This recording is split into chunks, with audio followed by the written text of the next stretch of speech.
Comissão responsável pela consolidação das leis estaduais conclui primeira etapa do trabalho. Deputados retomam audiências públicas do orçamento regionalizado. Parlamentares articulam encontro entre governador e prefeitos das cidades do Oeste atingidas pelas chuvas. E mais, os resultados da pesquisa que revela o perfil dos profissionais de enfermagem no Brasil e em Santa Catarina. Agora, no Notícias da Semana.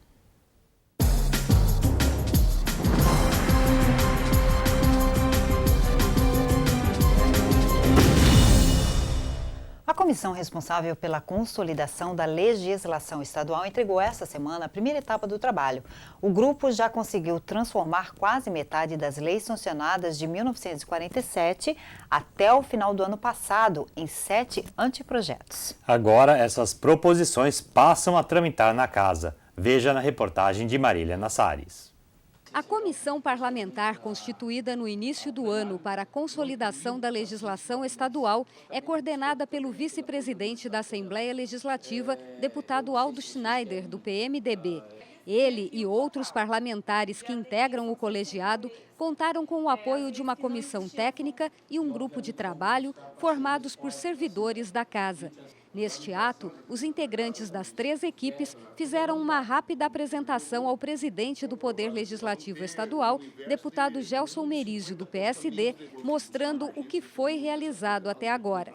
Em 2010, a Assembleia Legislativa contratou uma equipe da UFSC para dar início ao trabalho. Na época, professores, doutores e mestres contaram com a ajuda de um grupo de estudantes para sistematizar e preparar para a consolidação aproximadamente 18 mil leis que estão em vigor e foram sancionadas de 1947 a 2012. As leis passaram por um pente fino num trabalho pioneiro no Brasil. Em 2013, a UFSC fez a entrega oficial do trabalho, que dividiu as leis em mais de 20 temas, entre eles direito tributário, meio ambiente e leis de organização da administração pública. Os professores consideraram que quase 1/4 das leis analisadas se tornaram inválidas com o tempo e precisam ser revogadas. São normas trabalhistas que regem a atuação de profissões extintas, repasse de verba a entidades que nem existem mais, cobrança de impostos que não fazem mais sentido. Todo esse trabalho de sistematização e consolidação das leis realizado pela UFSC está sendo revisto pelos parlamentares e técnicos legislativos, que também estão analisando as novas leis sancionadas entre 2012 e 2014, período não estudado pela UFSC.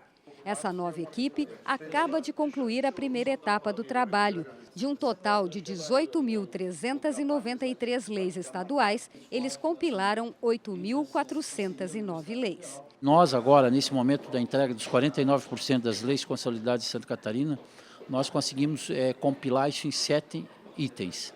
Então, hoje, das 8.409 leis, nós vamos reduzir para 7 capítulos de leis, onde todas essas leis estão inclusas, cada uma no seu item do que foi aprovado. Ainda falta analisar mais de 10 mil leis, o que deve exigir mais um ano de trabalho. Depois, de acordo com o presidente, a Assembleia Legislativa deverá lançar um livro com o resultado final. Falando em leis, deputados aprovaram em plenário projetos como o que garante o reajuste salarial dos servidores do Tribunal de Justiça. O projeto de lei complementar que altera o piso de vencimento dos servidores do Poder Judiciário de Santa Catarina foi aprovado por unanimidade pelos deputados. Conforme a proposta, o reajuste total será de 10%, sendo que 8,17% correspondem à reposição inflacionária anual. Para 2015, a despesa com os vencimentos dos servidores está estimada em R$10 milhões. Durante a sessão, os deputados também aprovaram a inclusão de 2 eventos no calendário oficial de Santa Catarina. A Festa da Graça, em São Francisco do Sul, considerada a mais antiga festividade religiosa do estado, e a Tilápia Fest, de São Ludgero, município que produz anualmente cerca de 250 toneladas do pescado. Os parlamentares ainda aprovaram o projeto de lei do deputado César Valduga, do PCdoB, que institui a Semana Estadual do Uso Consciente da Água. O objetivo é assegurar para gerações atuais e futuras a disponibilidade de água de boa qualidade. Outro projeto que em breve deve entrar na pauta de votação é o Plano Estadual de Educação. As discussões já começaram e prometem mobilizar o Legislativo neste segundo semestre. Como estará a área da educação em Santa Catarina daqui a quase 10 anos, em 2024? Se as diretrizes estipuladas pelo Executivo Estadual forem cumpridas, o futuro parece promissor. Desde junho, está tramitando na Assembleia Legislativa o projeto de lei que cria o Plano Estadual de Educação para a próxima década. Elaborado pelo governo do estado em consonância com as estratégias traçadas em âmbito nacional, o plano contém diretrizes como a busca da erradicação do analfabetismo, a universalização do atendimento escolar, a superação das desigualdades educacionais e a melhoria da qualidade de ensino. A proposta também estipula 19 metas que devem ser atingidas nesse período. Entre elas estão a destinação de 10% do Produto Interno Bruto do Estado para a área da educação, a ampliação no número de vagas em creches e ainda a valorização dos profissionais do magistério que atuam na rede pública de educação básica. Aqui no Parlamento, a proposta já foi aprovada na Comissão de Constituição e Justiça e ainda vai tramitar nas comissões de Educação e Finanças antes de seguir para a votação em plenário. O deputado Ismael dos Santos, do PSD, já se manifestou sobre o plano. Para ele, alguns pontos precisam ser bem discutidos. Entre elas, a questão da idade para o ingresso das nossas crianças no ensino público. A proposta é a partir dos 3 anos, e aí nós perguntamos por que tolir da criança a liberdade de, por exemplo, estar até os 6 anos com a família. É uma questão que nós precisamos aprofundar esse debate. E aí me preocupa quando o projeto diz que a criança vai ser alfabetizada a partir dos 6 anos. E o que ela fará dos 3 aos 6 anos na escola? Então essa é uma indagação que os pedagogos precisam responder e que nós precisamos deixar claro e explícito na lei. Paralelamente à tramitação nas comissões, o novo Plano Estadual de Educação será discutido em 8 seminários regionais, promovidos pela Comissão de Educação. O primeiro foi realizado em Caçador. Os próximos serão realizados no dia 10 de agosto em Canoinhas, no dia 13 em Lages, dia 14 em Chapecó, em 17 de agosto nas cidades de Blumenau e Joinville, no dia 20 em Criciúma e no dia 21 de agosto em Florianópolis. A deputada Luciane Carminati, vice-presidente da Comissão de Educação, também lembrou que o plano pode receber emendas até o dia 25 de agosto. Quem deseja conhecer pode acessar pelo site da Assembleia Legislativa, acessa todo o plano e pode, inclusive, já sugerir modificações aos deputados. Então, acho que é esse o papel da sociedade, é conhecer, se inteirar do que está sendo proposto e participar, sugerindo, indo para as audiências e também participando desse debate. E veja ainda hoje a retomada das audiências públicas do orçamento regionalizado. Dessa vez foram as regionais do sul do estado que definiram as prioridades para a peça orçamentária do ano que vem. O Notícias volta já.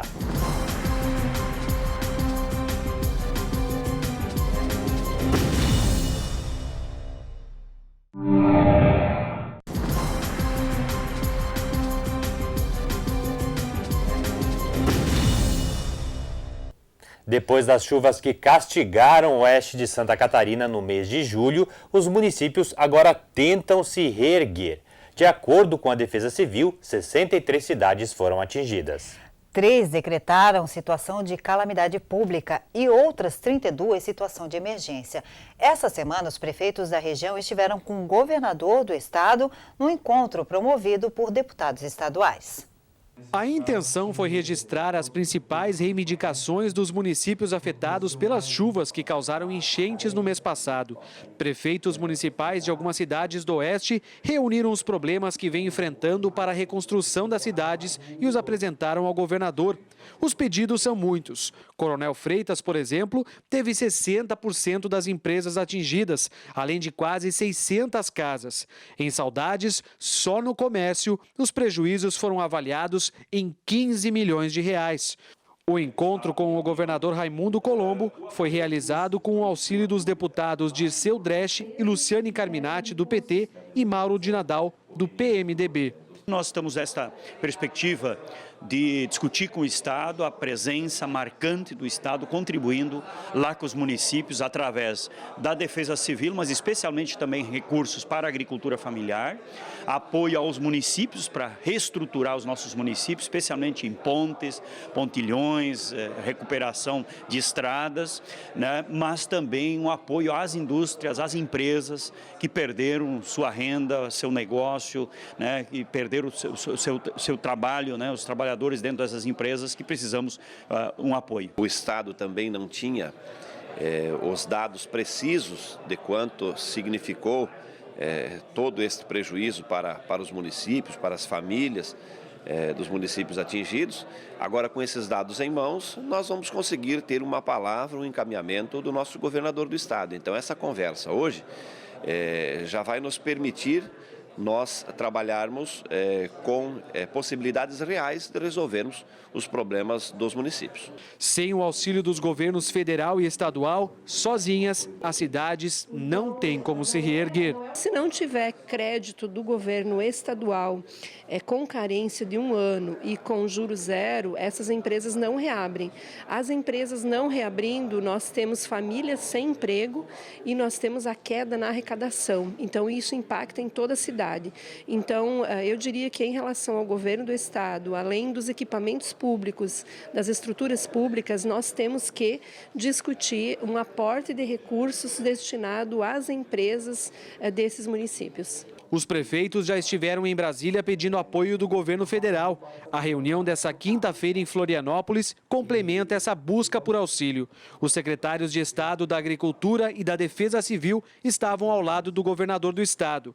A ideia do Executivo Estadual é elencar as prioridades de cada uma das cidades atingidas. Raimundo Colombo destacou o trabalho já feito em outras situações semelhantes e confirmou o acesso ao crédito a juros zero, principalmente para empresas que foram destruídas poderem recomeçar. Nós já fizemos em outras vezes, né, e ele deu um excelente resultado. Uma empresa, um supermercado que é atingido pelas águas, perde todo o estoque, se nós não ajudarmos, ele não tem como reconstruir a sua atividade, né? Então a gente coloca um recurso para esse caso, né, ou casos similares a esse, onde você dá uma carência, você não cobra juro e com isso ele reconstrói a empresa, continua gerando emprego e a sociedade recebe um equipamento, né, de serviço, mesmo que privado. A gente vai fazer isso.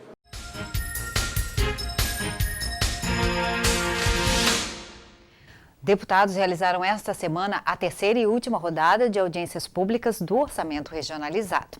Os debates começaram em junho e percorreram diferentes regiões do estado para ouvir da população as demandas a serem incluídas tanto no orçamento do ano que vem quanto no Plano Plurianual 2016-2019. As discussões recomeçaram por Laguna, no sul do estado. É o que mostra os repórteres Denise Félix e Oberdan Correia.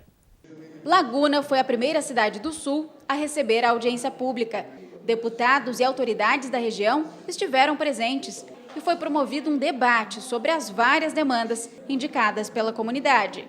A discussão sobre as reivindicações é fundamental. A população elege alguns temas e chega a um consenso para que sejam escolhidas as prioridades que devem ser executadas pelo poder público. O importante é que essas reuniões elas possam ser discutidas as prioridades da região. Não fica mais aquela preferência de algum projeto pessoal, individual. Essa tem apoio regionalizado. E ao ser aprovado e levado ao governo do estado, cria também uma força maior porque os deputados estão acompanhando junto com a população o projeto escolhido. A gente vem participar junto com os demais parlamentares no sentido de ser esse elo que nós representamos entre a sociedade civil e o governo do estado. Então a nossa participação é bastante importante para fazer com que a região tenha mais crescimento e mais desenvolvimento. Em cada cidade onde as audiências públicas do orçamento regionalizado acontecem, os moradores escolhem 12 prioridades, que serão incluídas no Plano Plurianual de 2016 a 2019. Entre elas, as 3 mais urgentes deverão integrar a lei orçamentária do ano que vem. Em Laguna, as 3 principais demandas são a pavimentação da SC 437 entre Maruí e Pescaria Brava, a pavimentação da GRP 010 em Paulo Lopes e Garopaba e a pavimentação da BR-101 no trecho de acesso norte, via Barbacena, ligando João Marronzinho à Praia do Mar Grosso, em Laguna. Com algumas prioridades que já são antigas, mas nós precisamos reavivá-las e nos unirmos em prol da conclusão dessas obras que são tão importantes para o desenvolvimento, seja na área de educação, na área de saúde e principalmente na área de logística, que é uma carência muito grande que temos na região.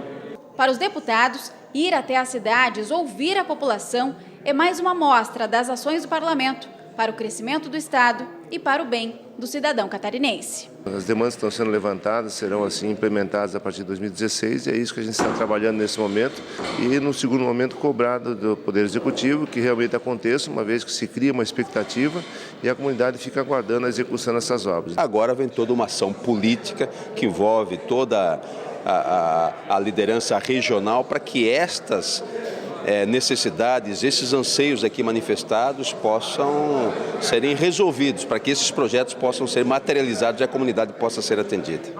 Moradores de Tubarão e Braço do Norte fizeram questão de comparecer à audiência pública. Neste encontro com os deputados estaduais, a comunidade pôde escolher as principais reivindicações para as 2 cidades. As audiências do orçamento regionalizado promovem uma grande proximidade entre a população e o parlamento catarinense. Esta é uma importante oportunidade que os moradores têm de apresentar as demandas mais urgentes dos locais onde vivem. Um grande instrumento que foi criado pela Assembleia Legislativa, pelos deputados, para ouvir a população, dar uma oportunidade para a população de Santa Catarina ter voz e ter vez, né, de apontar prioridades. Primeiro aconteceram os debates sobre as sugestões levadas pelos moradores de Braço do Norte. Das 12 prioridades selecionadas, as 3 principais são construção da 2ª ponte em São Ludgero, pavimentação asfáltica da SC 108 entre Santa Rosa de Lima e Anitápolis e a conclusão da construção do Hospital Santa Terezinha, em Braço do Norte.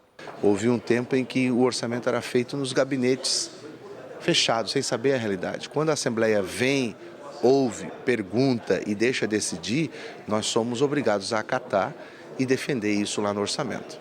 Depois foi a vez de Tubarão eleger as demandas. As 3 mais urgentes são construção, ampliação e reformas das escolas da jurisdição da SDR Tubarão, pavimentação asfáltica da rodovia SC 390 Serra Mar e a rodovia Geomedeiros e o alargamento da pista para 45 metros, conclusão do projeto do terminal de passageiros e construção do terminal de cargas do Aeroporto Regional Sul.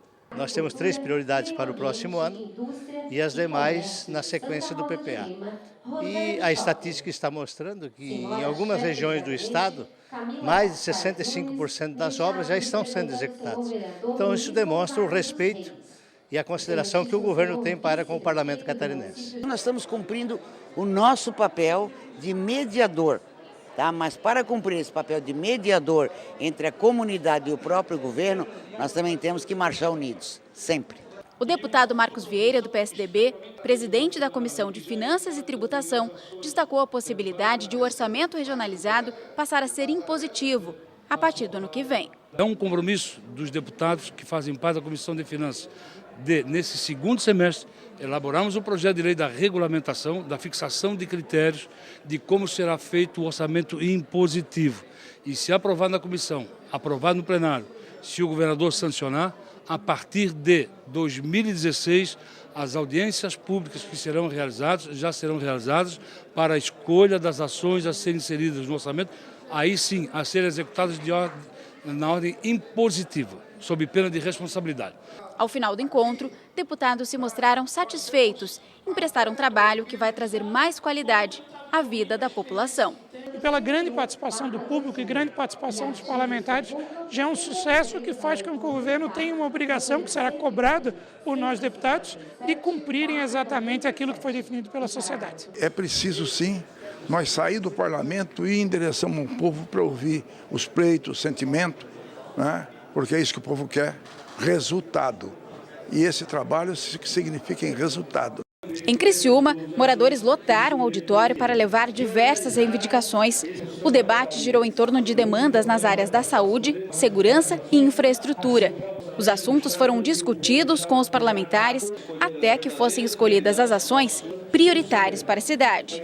É o momento de que a sociedade possa vir participar, discutir quais os objetivos, quais os desafios que temos pela frente, quais os investimentos que o governo do estado deverá fazer na região, especificamente aqui na REC, nós temos grandes desafios para superar. É muito importante que a comunidade é ouvida, a gente está aqui para conhecer as necessidades da comunidade e com isso estabelecer as prioridades que tanto precisamos cumprir.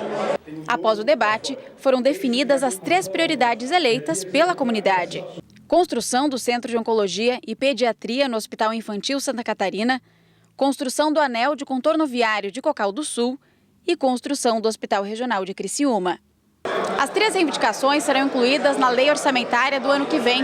Isso porque foram escolhidas para serem executadas com mais urgência. As outras demandas serão integradas ao plano plurianual de 2016 a 2019. A gente não pode gerar na população uma falsa expectativa. Não estando no papel, aí mesmo é que não sai. Quando está no papel não quer dizer que vai sair, mas nos dá mais força para cobrar dos responsáveis que essa expectativa saia do papel. A penúltima das audiências do orçamento regionalizado deste ano foi marcada pela forte presença dos deputados, que assim como nas 2 etapas anteriores, compareceram em grande número, em busca das melhorias para a sociedade. Tem que se envolver junto com a classe política, que é isso eu acho que nós estamos precisando, a união. Derrubar essa barreira que nós temos, que o político está de um lado e o povo do outro. Vamos unir para junto buscarmos melhores reivindicações aqui para a nossa região, que isso vai gerar desenvolvimento, economia, trabalho, saúde e educação. Este foi mais um dos encontros em que moradores se sentiram representados e deputados honrados pelo bem à sociedade. Afinal, concluídas as audiências públicas, se dá início a outro trabalho. A próxima etapa é lá na Assembleia Legislativa a gente aprovar o orçamento e, claro, nós temos um compromisso de defender o que vem das regiões, né? Porque não teria sentido nós ir ouvir as regiões se depois lá na Assembleia a gente não banca de fato isso. Então, combinar os grandes temas e também os temas regionais. O último encontro do ciclo aconteceu em Araranguá. A cobertura completa com o balanço das audiências públicas você confere nos nossos telejornais. E veja a seguir a pesquisa que revela o perfil dos profissionais da enfermagem no Brasil e aqui em Santa Catarina. Em instantes, aqui no Notícias da Semana.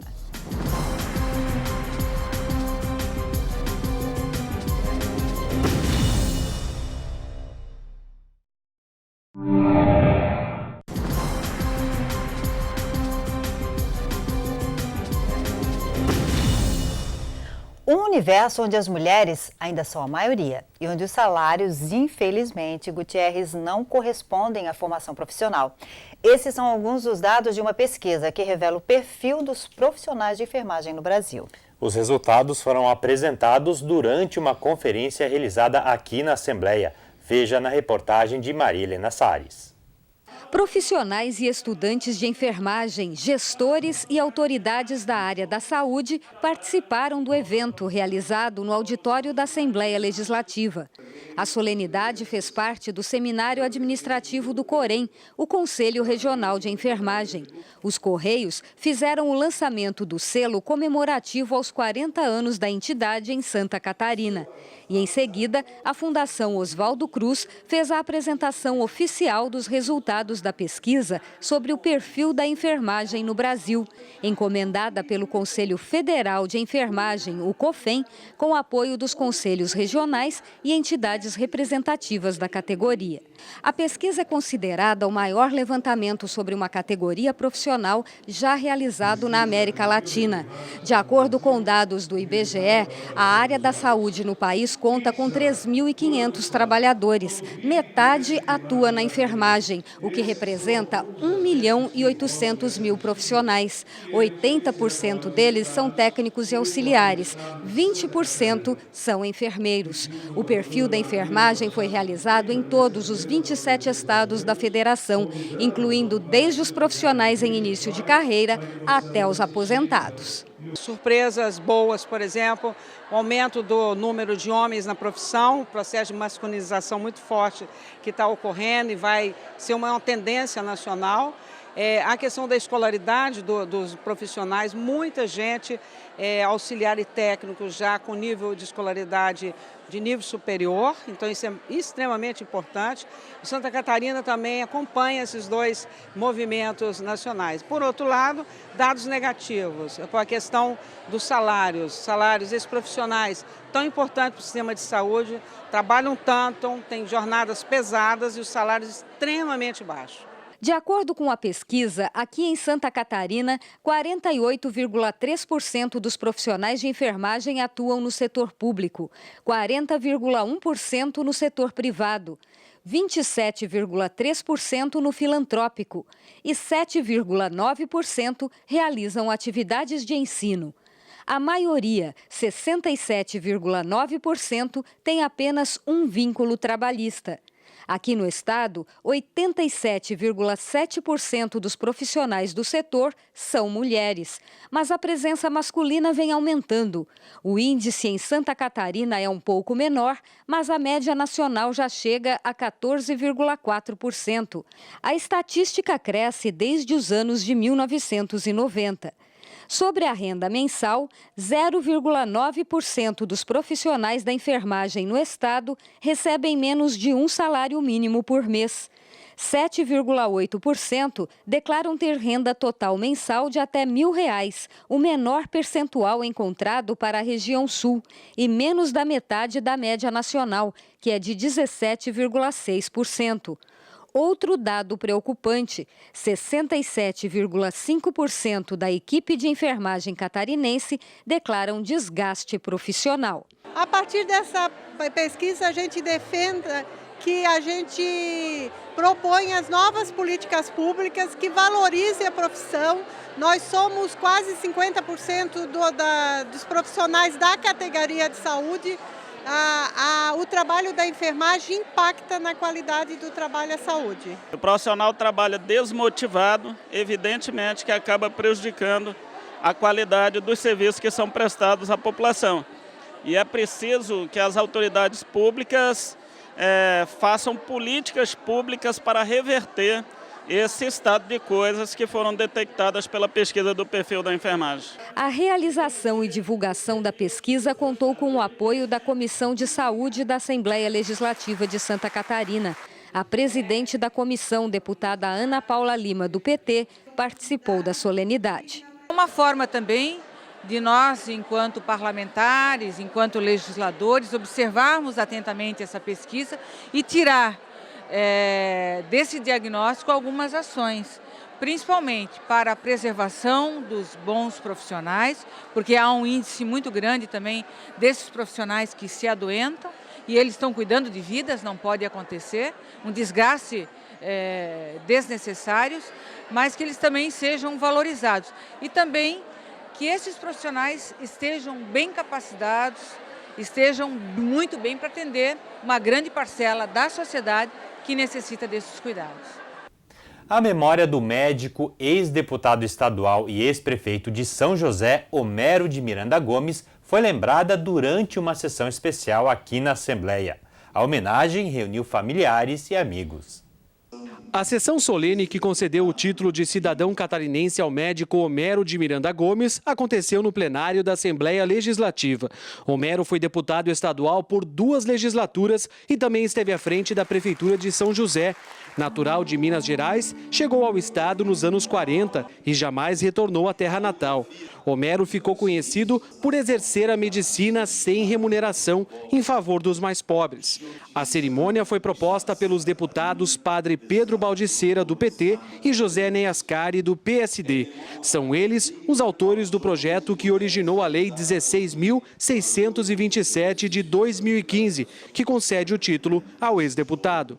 O doutor se destacou pelo empenho, pela dedicação aos doentes, mas de uma maneira mais exclusiva das pessoas mais humildes, mais pobres.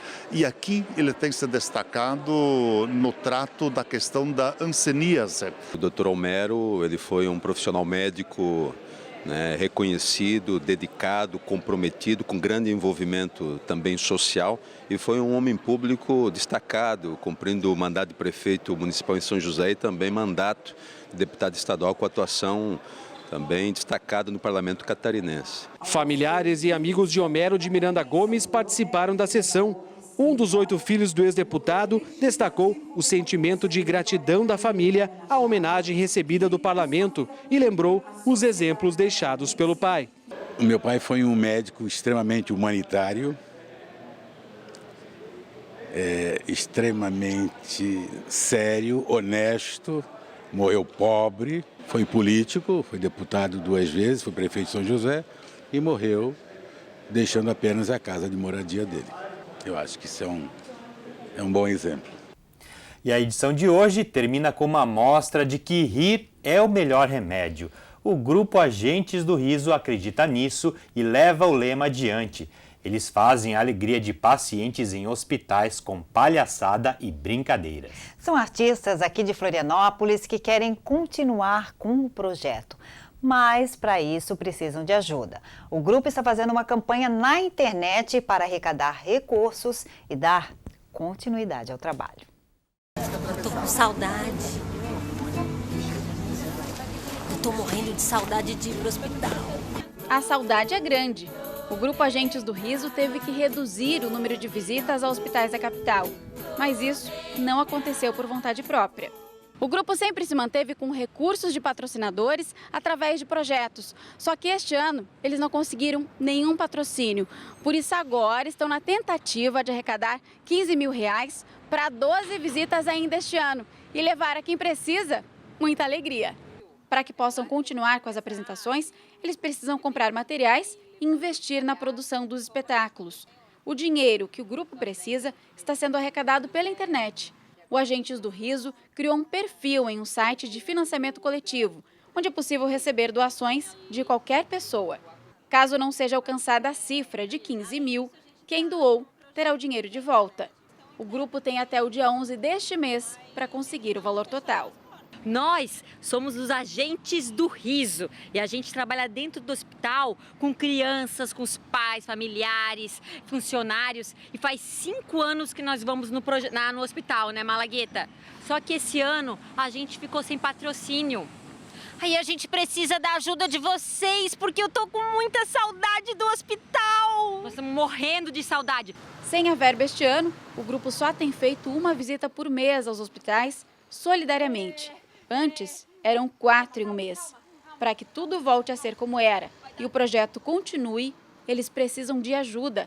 No site osagentesdoriso.blogspot.com estão todos os passos para que você saiba como fazer as doações. Eles e os pacientes estão esperando. Ô, Greta! Oi. Aquela ali pode ajudar a gente? Deixa eu ver.